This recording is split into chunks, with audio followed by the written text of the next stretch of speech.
All right, we are joined by an old friend. In fact, let me see. I'm being like the weatherman, right? That football is a football signed by our guest that he gave personally to me a few years ago in a radio studio. He is, of course, Bills Hall of Fame quarterback Jim Kelly. Jimbo, great. You, by the way, you were the original Jimbo. Now the Bills have another Jimbo, but you were the OG Jimbo, my man. Yeah, that was a while ago. It's better than every time I go back to my hometown of East Brady. It's Jimmy. Hey, Jimmy, good to see you, Jimmy. Because that's what I was called when I was in high school, was Jimmy. And then once I got to college, I'm like, you know what? I'm too mature for Jimmy. I need to start with Jim. So that's how it went. That's. I have never heard anyone call you Jimmy. That's Oh, amazing.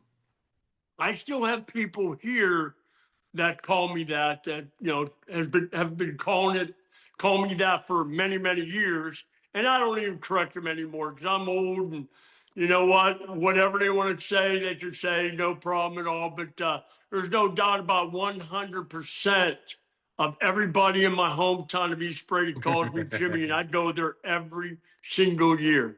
Well, I gotta tell you what. Yeah, I know for a fact you've been called way worse things on and off the football field. So Jimmy's probably not so bad, man. No, it's not. All right. Um, well, great to see you, man. How you feeling? How's the fam? How's everything going, man? I'm doing fine. Just had some face things zipped off there the other day. Other than that, I'm feeling pretty good. My family's doing well. Bo is getting big, Good. which is awesome, and he's getting there. He's not quite over that hump yet, but one of the things, Bo, is I learned many years ago the power of prayer, and the number of people that were praying for Bo. There's no doubt everything has went according to plan, and he's getting better each and every day. And but still needs the prayers of. Yeah, for sure. And we're doing it for you for sure. And oh, by the way, he kind of has some Kelly Tough genes in there too. There's no doubt about it. It's pretty cool because even though Aaron, my daughter, and Parker, my son-in-law, he is 6'6", about 255. He's a big boy, and Bo, he is in the 95 percentile of height and about 75 of weight. So that's pretty good. Boy, that'd be great. I said, I always mess when I'm talking to him, I'm saying, now listen to me now. When you become a quarterback, you're going to be right-handed. If you decide you want to play baseball, you want to be left-handed. Yes, sir. Yes, sir. Yes, Got to sir. have a little fun with the kid, right? Absolutely. I mean, I have to believe that the first thing like in his crib was a football, right? And football outfit, of course. Of There has course. to be some footballs on it. We have some Buffalo Bill stuff, which is all good. But oh yeah, but his dad played baseball. Okay. He was a pitcher. He was drafted by the Milwaukee Brewers, so he had that baseball sense in him. He's following the Yankees and all these teams in Toronto, Toronto and all the other teams. So he's big in baseball. That's why I said if you pick baseball, be left-handed. Or be ambidextrous. This is a crazy thing, Jim, and you may not know this about me, and only a handful of people do, but I throw a football left-handed and a baseball right-handed. It's crazy, it's Really? bizarre, it's nuts, it's silly, I can't explain it, but that's what I do. I can throw a baseball a little bit with both hands. I can throw a football a little bit with both hands, but usually a football left and a baseball right. So maybe that's in Bo's future. Maybe he could be ambidextrous and do one with one and one with the other. I don't know. You always have been a little strange, so. And I was never an elite athlete either. So, Oh, yeah. good, bro. That's good to hear. All right. So, all right, let's talk a little bit about the Bills now. And I want to ask you to go back in your career. Of course, when you guys were at the height of your success, kind of like the current Bills are now with the five, consecutive divisional titles. Were there games, early or midish season when you played a team that certainly wasn't up to your level and you played down to, and maybe there were penalties and giveaways, and you lost that game that you weren't expected to? Maybe you were favored by a lot. Were there games like that? And if there were, How did you respond to that, and how did you recover from that game? And what what was the messaging like for Marv and in the team, and from the team leaders like yourself to the rest of the guys? Well, early on, there's no doubt that every year it's going to happen. It Yeah. really is. I mean, what always brings back to my mind with the team that we have now was Jacksonville a few years ago when we wind up losing to them early on, and it came back to haunt us later on down the road for the playoffs, whether it was going to be a home or away game. And but when I play, yeah, there's always going to be that game. That's why you need that motivational factor. And Marsh's quote was all the time, he said, if I have to motivate you, you need to go somewhere else. If you can't get motivated yourself playing the game of football, going out there, getting paid what you guys are getting paid, if you can't, if that is not enough to motivate you, then you're in the wrong sport. And but the thing is, things do happen, and then after the game is over, you look back on some of the things that happened during the game, like the 11 penalties we had or 10 penalties we had against the Patriots. That you cannot do that week in and week out and expect to win. We got to be able to stop the run. Those are things that pop up that you look at after the fact, but you also know going into games, there's games where, and I'm just going to tell it like it is. I used to throw up before every game, and my offensive line would never ever leave the locker room until I was done throwing up. So I would go into the bathroom. There are times where I wasn't as excited as I would be playing a big team, and I would go in there and I would pretend to throw up just to get those guys excited. Oh, we're ready to go now.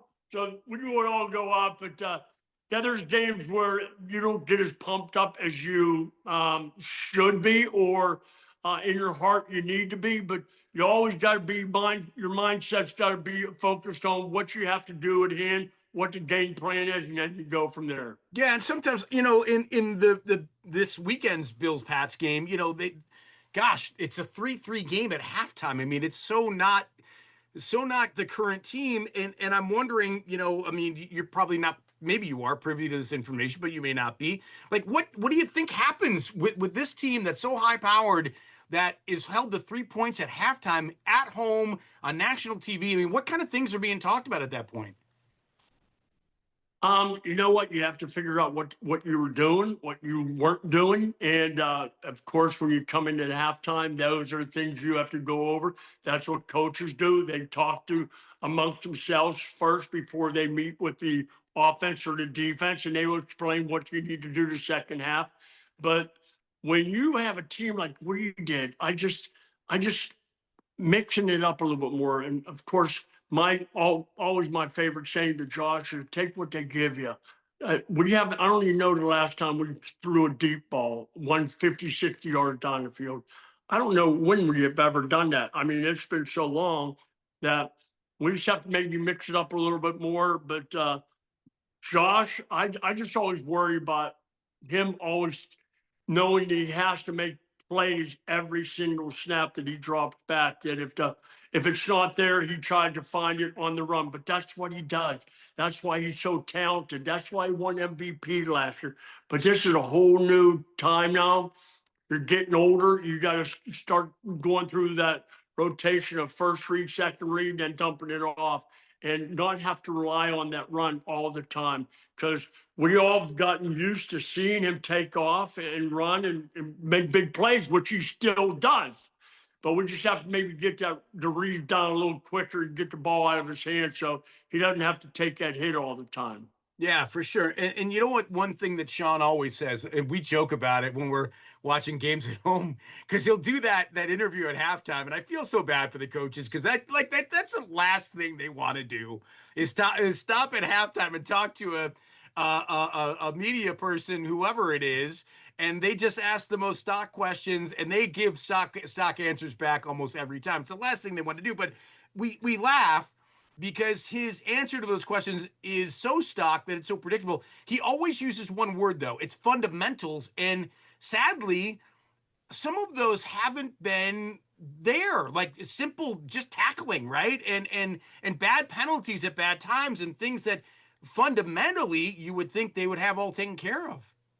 Yeah, and the thing is, I love going to the games. My daughters love it. My wife loves it. Parker, my son, will really love it. He's a big Bills fan now. But those are the things I don't get to see because they don't rewind all the plays all the time. They don't rewind, okay, was that really a holding call? But when I'm home, oh, they don't even like to sit with me because I'm rewinding the tape. I'm saying, okay, is that really a holding call? Or what read did he make there? He should have, hit this guy going across the middle. So I'm more of a coach. When I'm in the stands, I'm still being that quarterback. I'm still looking at defensive front, depending on what the down distance is. I know when we go motion, are they running with us to tell us they're playing man-to-man coverage, or are they running zone? I look at the game totally different than your normal fan. I look at it as if I was playing in the game and looking what I should take, what you should do on this play, you should do this, because remember, Bull, I called all the plays, and we did it in a no huddle approach. So we were up quick. So I had to automatically know man zone, and we did not run a lot of motion. We were just on the ball, run, boom, boom, boom. And I've also got to say, I've been blessed, though. I had Thurman Thomas in my backfield. I had James Lofton, Andre Reed on the outside, and BB. So I was blessed, but the game of football has changed so much in the years. But you got to love what they're doing, though. Yeah, for sure. You mentioned something that I want to get back to about the Bills not taking a lot of deep shots. And I want to ask you why you think that is. And I have a couple theories, right or wrong. But, is it maybe they don't think throws a great deep ball? That's number one. Number two, does Joe Brady and the offensive play calling group, do they think they're more equipped for intermediate throws with guys that can get yards after catch? And they've shown they do that pretty well. Or lastly, and we hear this all the time, it just becomes a talking point in the media. Well, the Bills don't have speed guys. And I'm like, what do you mean they don't have speed? Like, everybody's fast, right? It's just, if you could address, I know it's kind of a loaded question, but if you can address why you think the Bills don't try and throw it deeper more, I'd love to hear what you have to say. Well, number one is when you run a play, I shouldn't say all the plays. There's plays that there always is a receiver that's going deep. And then that's up to Josh to determine whether he throws or not. I don't think we have a 4-2 or 4-3 receiver out there. We might have an upper 4-4, maybe 4-5, but we don't have that jet guy. I mean, we have some quickness, but I don't think we have that guy. If we do, I haven't seen it yet. So straight line that's speed. That pretty much goes on to Josh's shoulders as far as does he have confidence in the outside guys that they can beat that defensive back? Because remember, during the course of the week, you're studying those corners. And when you're in your own division, own conference, you know more about the defensive backs than, say, another team. But you're watching film, okay, and you know that defensive back is capable of, running down that long throw. But Josh, without a doubt, has the arm and the ability to throw that deep ball, without a doubt. I just wish that they would try it sometime and not always rely on, the deep square ends. And I don't know the last time I saw him throw a 12, 14-yard out, an out pattern. Come back every once in a while, but you know what? It's their game plan. That's what they do. I know what I like to do, but of course I'm not the coach and I'm not the quarterback.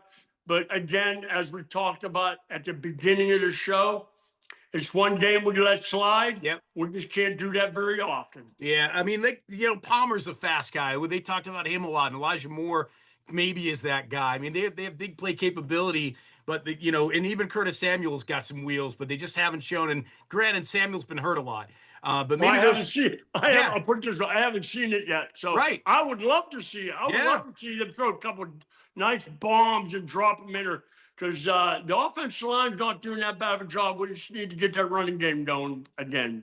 And thank you for bringing up the offensive line, because I think a lot of people, me included, am getting a little bit curious about, and there's a stat I read on X today about Josh's scrambling, right? So the last 3 years, and there's a percentage they put of the number of plays where he scrambles, right? So between 21 and 24, it was like 8% of the time he's scrambling. This year, it's almost 12% of the time. And yet the offensive line is still the same. So I'm wondering, do you feel like he needs to maybe practice a little bit more pocket patience, that maybe after that first progression he's like, oh, it's not there, and then I got to get out of here and try and figure out what to do on my own? I mean, you were there, you did this job, so when you I think see, you go hit ahead. it earlier, during the show about one of the things, and I talked about it, was the progressions going first or second. I think that he has gotten so used to getting out of the pocket and making plays happen, which he does all the time. And I well, think it almost gets to a point where he might hold on and look for that run and get outside the pocket, look for that big play on the scramble. Than he probably should. I mean, again, I don't know, Bull. I'm not in the locker room. I don't watch the film, the next day over. When I'm at the game, I don't get a chance to come home and watch all that stuff. But yeah, if I had to really think, I'd say he probably needs to go through those progressions a little bit more. Maybe take it. And he knows. I've told him this, I don't know how many times. Take what they give you. Take what they give you, because sooner or later they're going to come up in that nice square in. That post pattern is going to be right there. So, but that's something I lived with, and in my mind, I always knew that it was take what they give you, because a lot of times that's what it takes. It takes the little dent passes, the little drop offs to really open up the middle of the field a little bit more. yeah, it's interesting how that all plays out, and it's funny too because like all the talking heads, anybody that you would call an air quotes analyst, like nobody watching the game knows what the play call was ever, and yet we all have some sort of response to the outcome, right? That's the crazy thing for me is that we all went, oh, that was a terrible play. Well, you don't, maybe you didn't really know what the play call was, right? Yeah, it's because you don't. I mean, in your mind, you throw this and you really could have thrown that, or running wise, he audibles out, and like I used to do. I mean, we would audible. If I saw something I didn't like, I would audible out of it. And that's why it was so good for me. I called plays that I liked and my receivers liked. And I knew that if I came up on the running play and they already were in the defense was going to stop it, I would just say opposite, opposite, and we would run the play the opposite side. So there's ways of doing it, but you know what? I just hope that they get back in that groove again. Again, it's only one game, so Yeah. we can't get too, but we do got to stop the penalties. And I got kind of tired of hearing that official go out there and penalty, not again. Well, was Ed Hockley a referee when you played? So Yeah. Sean's dad, yeah, okay.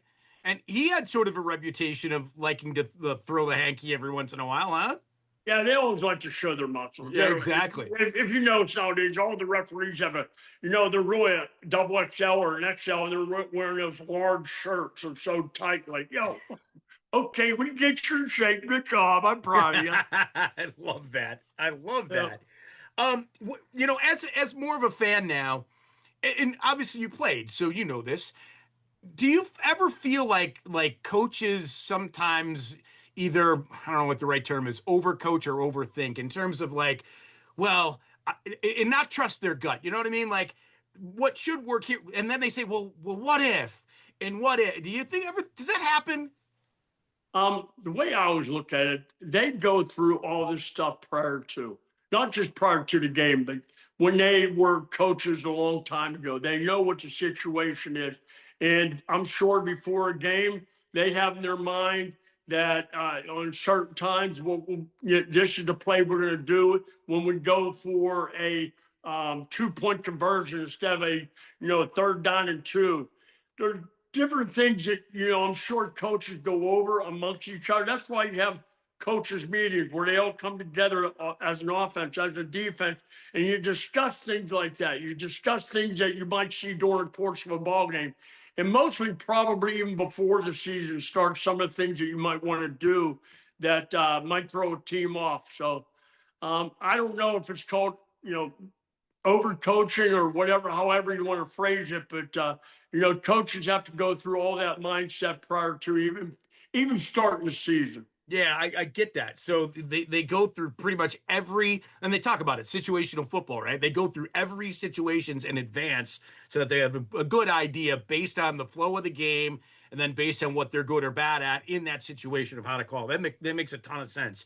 I'm going to fast forward a little bit. How well do you remember the Bills Falcons game when Dion returned a punt against you guys?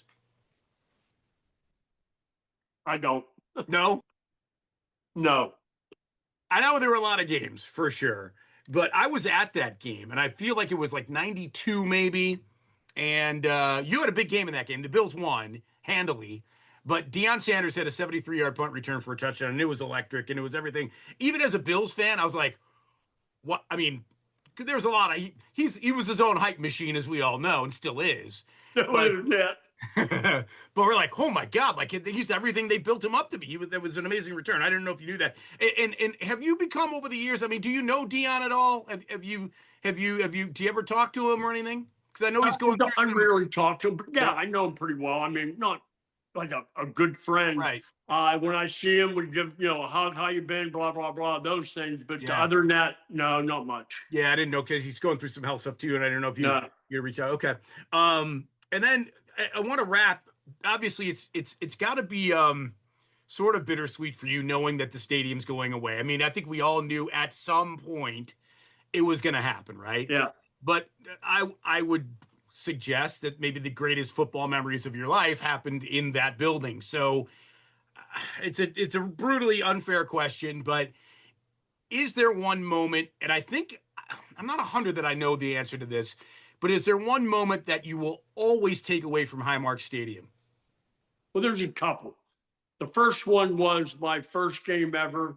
When I ran onto the field, I looked up in the stands, and my mom, my dad, my five brothers were up there. Awesome. And to me, that was probably the greatest moment of my life, knowing that I made it. And now mom and dad can kick back, relax, and enjoy life. They don't have to work anymore. And of course, I wanted always to make my five brothers proud of me. And they were there from start to finish. Never was jealous one time ever in their life. They never complained about anything. They always would be there for me. When I need to work out, they were there for me. When I was in college at summer break, I would go up and stay in Richmond, Virginia with my two brothers.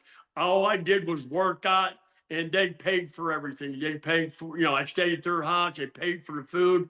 All I had to do is work out. They would go down and throw the ball with me. I would run, would do all those things. But that was number one. Number two is probably going to the first Super Bowl, beating the Raiders 51-3. That because I remember, long story short, in that game, as you well know, 2 minutes ago in the Super Bowl, we're losing 2019. Well, when I was a little boy back in East Brady, I was one of those kids that pretended like I was the quarterback, lead my team down the field with 2 minutes to go in the Super Bowl and winning it. I would throw it to my little brothers. I'd throw it to a couple of my best friends. We would just go over and over these things and all of a sudden, here I am 2 minutes ago in the Super Bowl 25, we're down 2019. And right before I took the field, I said, "Do you believe this? This is everything I dreamt about as a kid." And of course, as you well know, we drove down the field and unfortunately we missed a field goal and we didn't win. But yeah, those are moments in my life that I will never forget. And I thank the good Lord each and every day that He allowed me to be able to cherish all those moments and share it with the people I love, and that was my family. Well, and I tell you what, man, not only have your blood family, obviously, but obviously you have your teammate family who you are still close with now, decades after your career is over, and obviously the fan base. I think you would consider family as well. I mean, it's the most Oh massive yeah. extended family anybody could possibly ask for, and we're happy that you're part of ours. Put it that way. Well, I'm enjoying every minute of it. That's why I still live here. I've lived here since 1986. My wife loves it. Of course, she's from here. My son is buried here. He's laid to rest here. And of course, my daughter, they moved from Virginia. They moved back here. And now We have a little grandson now, and I'm enjoying it. My daughter Cameron just got got her master's at Liberty University. She's now back home. So we have a lot going on here, but you know what? I wouldn't want it any different because these fans in Buffalo, these people in Buffalo, that's why I continue to stay here because they are so unbelievable.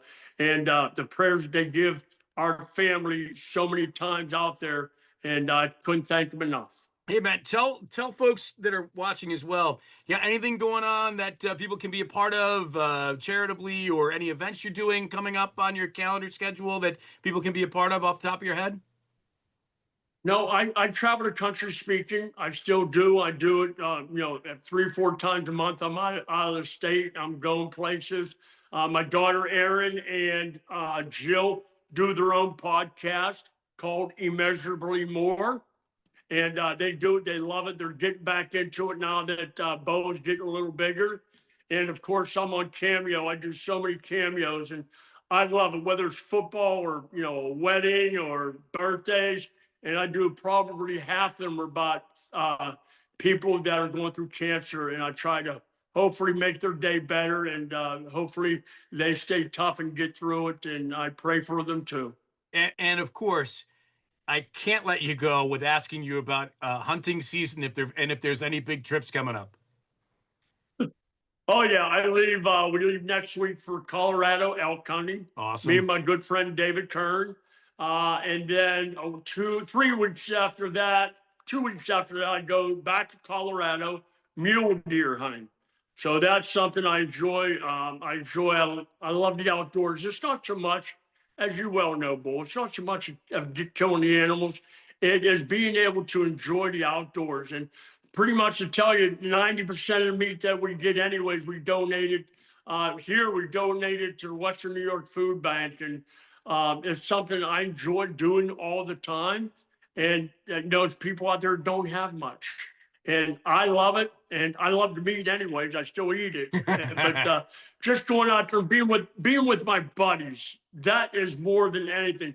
The part of going out there and getting an animal is great, but it's not the same as going and having a couple beers with your friends. No doubt about it.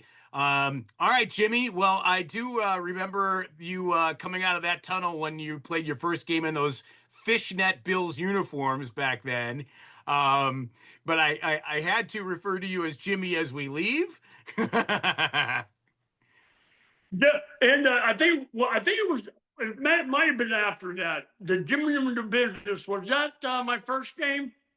No, that was I think that was well, that's a good question. It wasn't, I don't think it was in Buffalo. I think it was in the Meadowlands. I be honest with you, I don't remember. I remember a lot of things from back then. I don't remember 2 weeks ago, but I can Right. remember, running out of the tunnel my first game, and Yeah. my fam, all of that stuff. I can remember all that stuff. But you know what, Bull? I always enjoy talking with you, bud. This is always a good time, and I wish you nothing but the best. And don't everybody out there, don't jump off that bandwagon. It's way too early. This is a game that we didn't win, but we will be back. Love you, man. Thanks for doing this. Back at you, buddy. Take care. God bless you. You too.